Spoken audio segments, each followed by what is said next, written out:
So one of my favorite political campfire stories is from a guy I worked with at CBS who covered the race in the, I guess, early 90s in Louisiana where David Duke ran against Edward Edwards. David Duke. And apparently, Edward Edwards had been governor and then was again, and then I think he went to jail. And the bumper stickers were like, vote for the crook, not the bigot.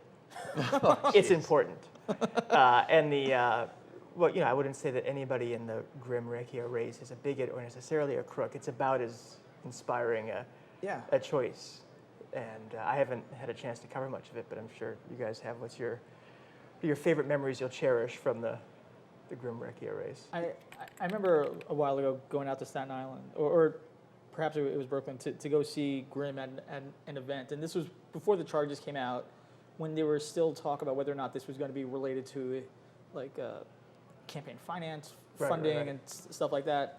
And I wanted to go ask him this question, but he had just finished the big rally. He was now taking pictures with people. And finally, after a good while, he came over to me, and I asked him question number one about this race, this event, or something. Fine. I asked him another question, and then I tried to steer the conversation to the category of there's these things in the paper that are alleging stuff about you. And he immediately cut it off. He was like, nope, we're done. And he went right back into posing for pictures with his supporters. And I just remember thinking you don't have time to sort of address this, and that's your choice. But the way you're spending your time is by surrounding yourself by the people who are already validating your view that you were somehow wronged. And this is how he's chosen to address all of these problems that have come up. At that debate I was at, one of the questions from, I think it was an audience question, was, what's happening with this indictment, or should you continue running, what's happening with this? And his first response to it in front of everybody, said, that's a very fair question. And he said, I'm innocent and I'm gonna have my day in court. And then he said, what I ask you to judge me on is my record. He switched it quickly, which, is good political strategy. So after that appearance, we, the reporters were with him in the back asking a few questions. And I asked him, I said, you said it was a fair question. How much do you think voters should take it into consideration? And he said, it is a fair question. And then he went to his record again. So, that's not a fair answer, but it's, a fair but that's, question. but that's, it's, if you're under indictment, what do you say, right? You say, I'm innocent, and, So he's probably handling that about as well as one could, other than producing some evidence of his innocence or pleading guilty. I guess what else can you do? Right. Despite not answering the question, validating the question and then ignoring the question seems to be the strategy. But it's but the oddity of this whole thing is, number one, the press coverage leading up to the charges focused on his fundraising, not on the private business and whether or not he paid taxes. So it's technically, is it even correct to call it corruption if it's not related to his public office? It's something he was doing in private business before elected. The other question is, how do you capitalize on this? And I think Anthony Weiner has said this when he's been talking about this race as an analyst now. You have arguably the corrupt guy versus the guy who's not qualified to be in office. Who are people going to choose? Right. Yeah, so it would seem that Recchia has the easiest race in the world, right? You have a guy who everyone knows is under indictment, but maybe it's not so easy to run against a guy who is under indictment because it's the elephant in the room. But if you keep talking about it, you look kind of like you got nothing else to talk about. Right? Yeah, like the people who are running against Anthony Weiner. There's a very obvious flaw that people want to know about and address. But if you get caught with your hands on that topic, well, you're just as muddy and disgusting and radioactive. But the bottom line is, good candidates and good campaigns figure it out. Whether they're running against someone with an indictment or not, they run strong campaigns because they're good candidates and they run good campaigns. So I don't think it's ever harder to run against someone who's under indictment than someone who's not. If he's facing Grimm as he was expecting before this indictment came down, it would have been a tougher go than it has been with the indictment coming down. The question is, how good are you as a candidate and how well do you attack that indictment while, like you said, being able to balance also, hey, here are my plans, here's where I differ philosophically, here's how I would vote differently than my opponent. Hey, and by the way, he's also possibly going to jail. Mm-hmm. I got to think, too, in terms of the calculations of what voters think and what will guide their decision is that, Grimm is, he's hardly alone at having some stain attached to his name. Obviously you have Martin Golden is apparently being investigated. You have John Sampson, you have a number of other candidates. Some have already departed. There are people running now for William Boylan's seat. I mean, there must be a certain amount of kind of dizziness and fatigue among voters. I mean, that might be part of it, right? Like the water's pretty muddy in terms of accusations of corruption. So maybe you can kind of, maybe that's, instead of that sort of standing out as the thing about you, maybe it's sort of just part of the background now that people have kind of expect that everyone's going to be a little dirty. Just real quickly, we ran an article about was Grimm the right candidate? I mean, was Recchia the right candidate for this race? And in it, someone speaking to us said, you know what, indictments, people don't really pay attention to that anymore. People sort of expect politicians to be indicted.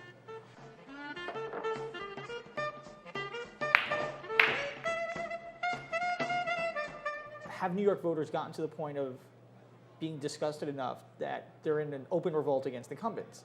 I don't think that's exactly the case. Remember, when Bloomberg was running for re-election in 2009, right, there was a lot more anti-incumbent fervor, and that had its basis in the extension of term limits. It was done legislatively rather than, through the ballot proposal. Right. So it was by cutting voters.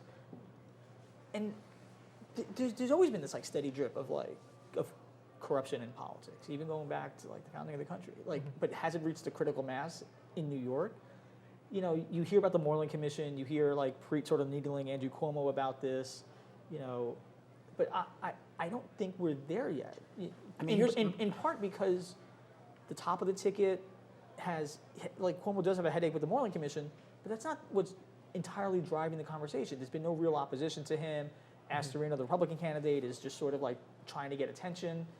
I don't think it's a sustained conversation in the public the way it had been previous years, like voter discontent. I think to begin with, not that many people care or pay attention, right? I mean, we have a serious crisis with engagement and turnout anyway. Yeah.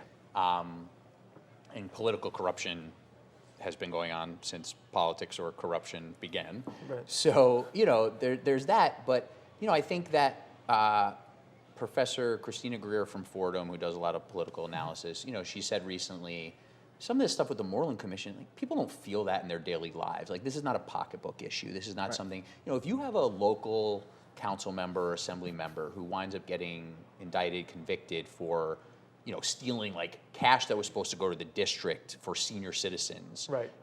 That's something I think that you can beat someone on that. Right. Other than that, I don't know. Yeah. Because people obviously always wonder, it's going to happen most likely in Sampson's district, that despite his trouble, he's going to glide to re-election. And it always seems very irrational. But then you talk to people, and it's, I guess this kind of goes to your comment about Recchia and Grimm and their campaigns. It's certainly not the only thing people are thinking about.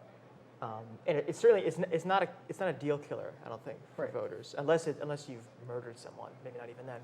I don't think if you have somebody that you voted for 12 times and has been in there since your mom was voting, and his father was also an elected official, that has a lot of stock, and I think that people will give that a lot more credit than sort of voting for a stranger just because someone's indicted. That's what I've found.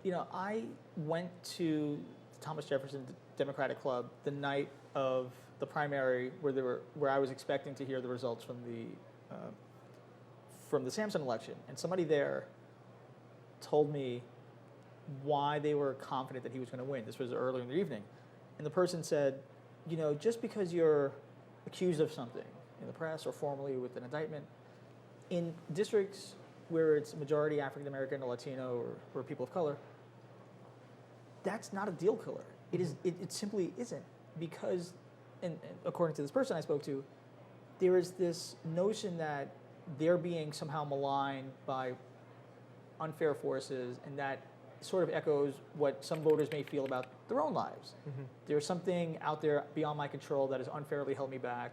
You're being persecuted unfairly. Oh, this tax issue. Well, other people have tax issues and they don't get treated like this. Right. What's going on?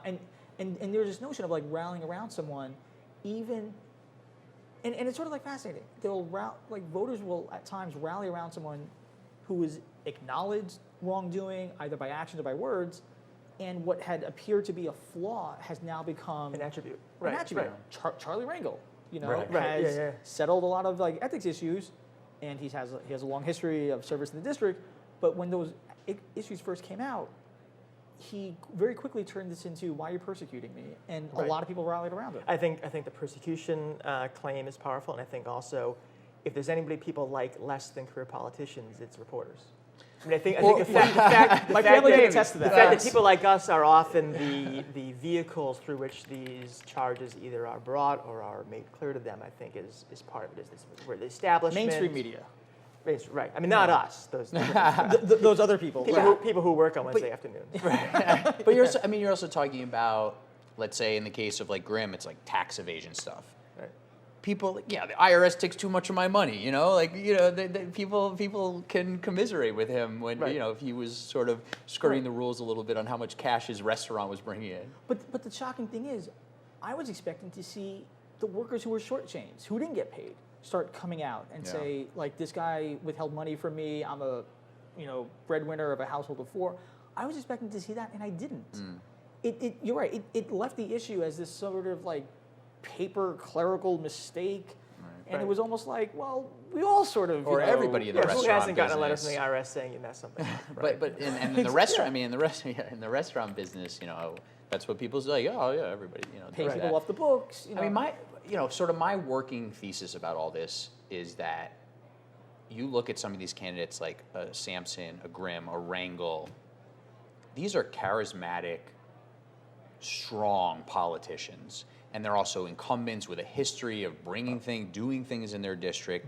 Those two things, the personality and the pork, you can pretty much get away with anything when you have those two things. Well, like that's a great point. Like the 11th congressional district where Recchi and Grimm are running was ravaged by Hurricane Sandy. In fact, like arguably that gave purpose to a lot of people running for office, because it was the following year, in 2013, when you had all the citywide elections, and you finally, it gave people a very clear explanation as to why they want to hold office. I want to serve my community because We have to rebuild. Right. right, It's a very and concrete goal. right, and it's a very laudable one. It's very clear and specific, and ambition is sort of an unseemly thing that people have trouble acknowledging, even though that's a very real fact. But the district really needed help, and for people that are still struggling with that, the tax issue, paperwork. I would really love to know how many of these voters who are supportive of Grimm or who are going to the ballot that aren't placing that as a high priority are frustrated with the federal government anyway for their responsiveness to this, or just government in general. They haven't done anything, and here's the face of a guy who's at least trying. Right. Which is interesting, because the fact that the reason why communities of color might feel as though the persecution of a congressman or a state senator is parallel to the persecution they felt from the cops. Sure. Largely white communities in Staten Island. So that the distrust of government, and the ironic thing about that is that one would think that these corruption charges only heighten that distrust. Right. Actually helps kind of protect individual members against what might be some voter anger. But I mean, what you're hitting on, our colleague went out, Mara Gay from the Wall Street Journal went out to Staten Island for a couple days, spent time with Grimm, went around the district, and the stuff that she reported on was just like, people love the guy, because he was there after Sandy. He was there with people who lost a son fighting in, overseas. Yeah. He even said, during a recent debate, I'll put my constituent services up against anybody. And, so again, that goes back to sort of my thinking is you can get away with a lot if you're good at certain things.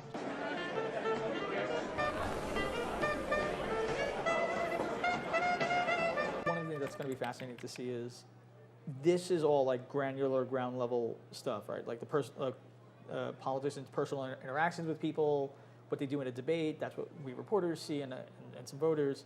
But there's also like this, like a bunch of ads. Stuff that's hitting the mailboxes, stuff that's on TV.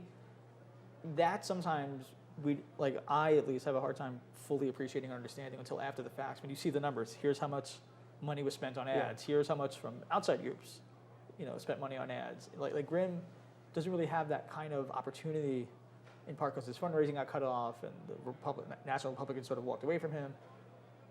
His inability to compete in that marketplace, I'm wondering what kind of impact that's going to have. Like, clearly he's the better retail politician, but is he going to be,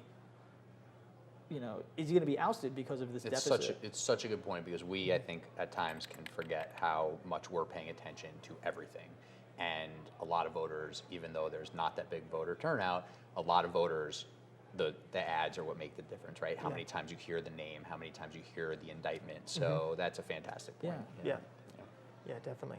And I think, one thing that will be interesting is after the race is done, presumably after Grimm's legal process is done, hopefully one of us will get a chance to talk to him about when it's a fair question with a fair answer. Because I always find it when you talk to the guys who are under scrutiny, the way that they conceive of themselves when they're being honest is fascinating. Like Vito Lopez, for instance, even before the sort of big bad allegations came out, he felt incredibly persecuted by everybody. He really felt like he was getting a raw deal, that he had never gotten credit.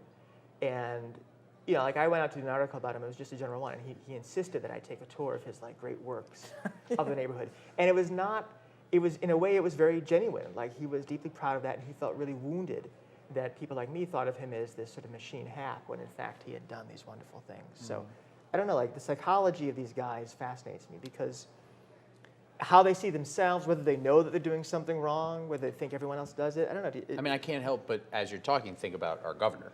Right. I mean, the things he said about his Moreland Commission, setting it up with grandeur and saying they can investigate me, it can investigate anybody, and then saying it was like this amazing Nixonian moment later, saying it was my commission. If the president breaks the law, it's not breaking the law, or whatever the quote is. Like it was this amazing moment of, it was my commission. I can shut it down when I want. I can bring it back when I want. I can do whatever I want with it. It's some of the psyche of power. Right. I think.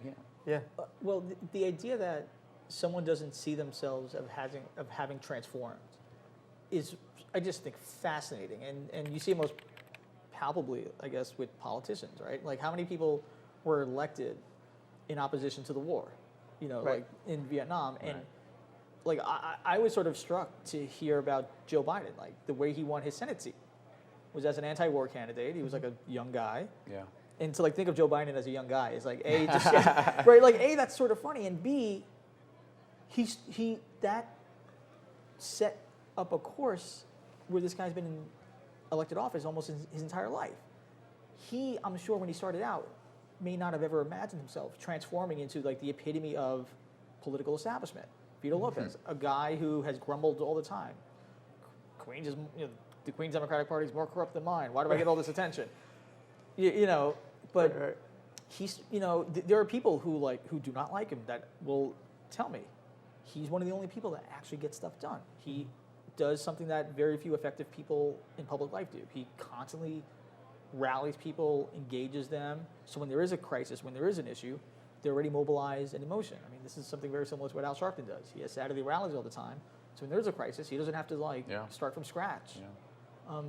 But I don't know if Vito Lopez ever saw himself differently from the guy who started out as a social worker getting into politics and trying to create something from off the ground. He clearly has changed into something much different, much more sinister, if the allegations and everything are true. But the lack of introspection and how people have changed over time. I mean, I think it's something that affects a lot of people, perhaps. I think it might be an essential skill for politicians. I think if you could actually see yourself and hear yourself, it would be very difficult to convincingly pull off the job, because there's an element of theater there that would probably be. I mean, I think of when you cover a campaign, right?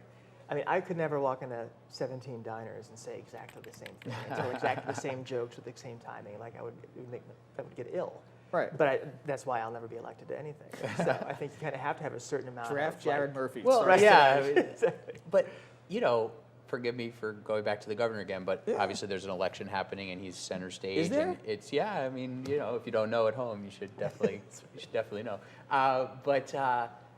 It's like his memoir and these interviews recently that he's been giving about I can't believe that people aren't just lauding me, right? Right. But he does have accomplishments to point out, which so does Vito. Vito Lopez, again, you get reelected over and over again in your district for bringing things home, for setting up services. Right.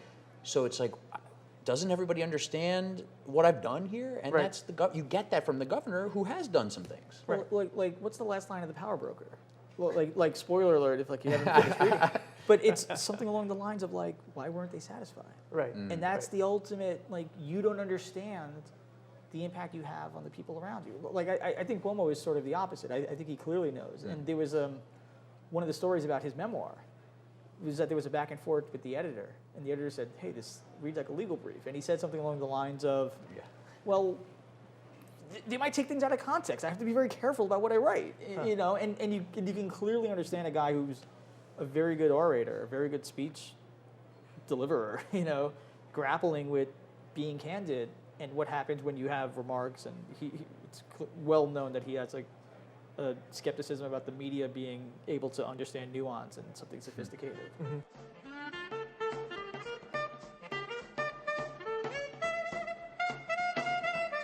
But this goes back to like voters. You know, we have this small percentage of us and the people who pay attention and even turn out to vote. You know, how many people in New York State know what the Moreland Commission is or was? You know, it's. Yeah, do we think? I mean, maybe speaking as like citizens as opposed to journalists, or both. So, given what happened at the end, did the Moreland Commission advance the cause of a more ethical New York, or I mean, has it so tainted? Because this is the thing, right? Is if anybody is paying attention to that, if there's a certain amount of fatigue about corruption, it is doubled down when someone sets up something to fight corruption, and it ends up being revealed to have been possibly, in some sense, corrupt itself, right? Because then it's like, well, you can't trust anybody. So, but I guess in a perverse way, the fact that people aren't paying attention may have limited the damage that the Moreland Commission did. So I don't know. I mean, it's a fascinating question. Like, did its failure reinforce the message that this is a problem? Right. I think it may have, in the sense that it forced the governor to acknowledge it after the point with which he wanted to. You know, and it also, in some ways, got Paybarah engaged in this. Now, you know, you could look at his record on public corruption and sort of question it. He took 2 bites at the apple against Norman Seabrook. He sort of had trouble with Boyland, which seemed to be a pretty clear-cut case. Like a guy accused of soliciting bribes to pay his lawyers that were fighting another bribery case. Like it's sort of amazing. Like, how long would it take to get that guy? But the legal process, I guess, is like more complicated and hasn't been as clear-cut as it should have been. Right. So this might have been a great avenue or an opportunity for him to like jump into something he wanted to. But the Moreland Commission was, I think, on a very positive trajectory. The initial report, you know, I mean, I think this was going places in terms of the problem. I think one of the big problems was, you know, the mission behind this and the potential outcomes was like, hey, here's how all of this works. Right. A lot of it's not illegal right now, we should adjust. You know, so why legislators? You know, everybody, I think, including Cuomo himself, were so afraid of just all of that being outlined that it was like, oh well, we better just sort of squash this. But it was like, if they had continued on that trajectory and just outlined all of these issues with the way that money works and the way, you know, the way all of these things work that are problematic, and people say, you know what, we've been working in the rules, but we need to change the rules, and we're going to do that. Yeah. You got a real chance there, but it's risky. I think that's like a fascinating point. Corruption is a very narrow sliver of what is wrong when you talk about like money and politics, right? Like what is illegal versus what is legal. Right. You know, it is a great thing. Andre Bernstein at WNYC had a whole story about Cuomo using a series of different campaign committees and campaign accounts to fund what are essentially his campaign message. Right. Some of them were taxpayer funded the year before the election. Some of them are local Democratic county organizations, which arguably are under his purview since he's the head of the party.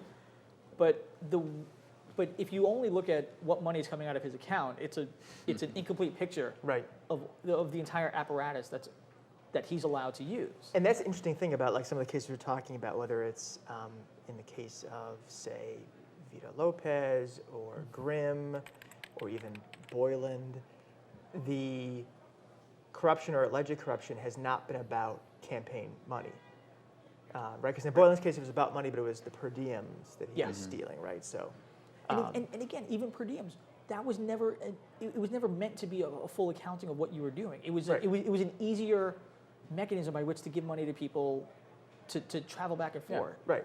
Right. So like its initial inception, I think, is not fully understood. Right, and those were the things that Moreland was that was the stuff Moreland was supposed to get at and was starting to get at, and could have led to just, more sensible rules. I mean, that's what Bharara says. Well, Preet Bharara says all the time, the scandal is really not what's illegal, it's what's legal. And he can't do anything about what's legal.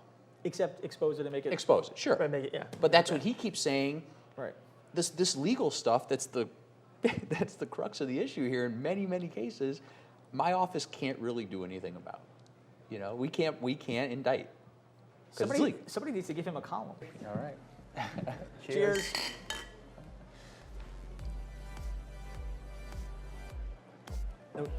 No toast. Truth, justice.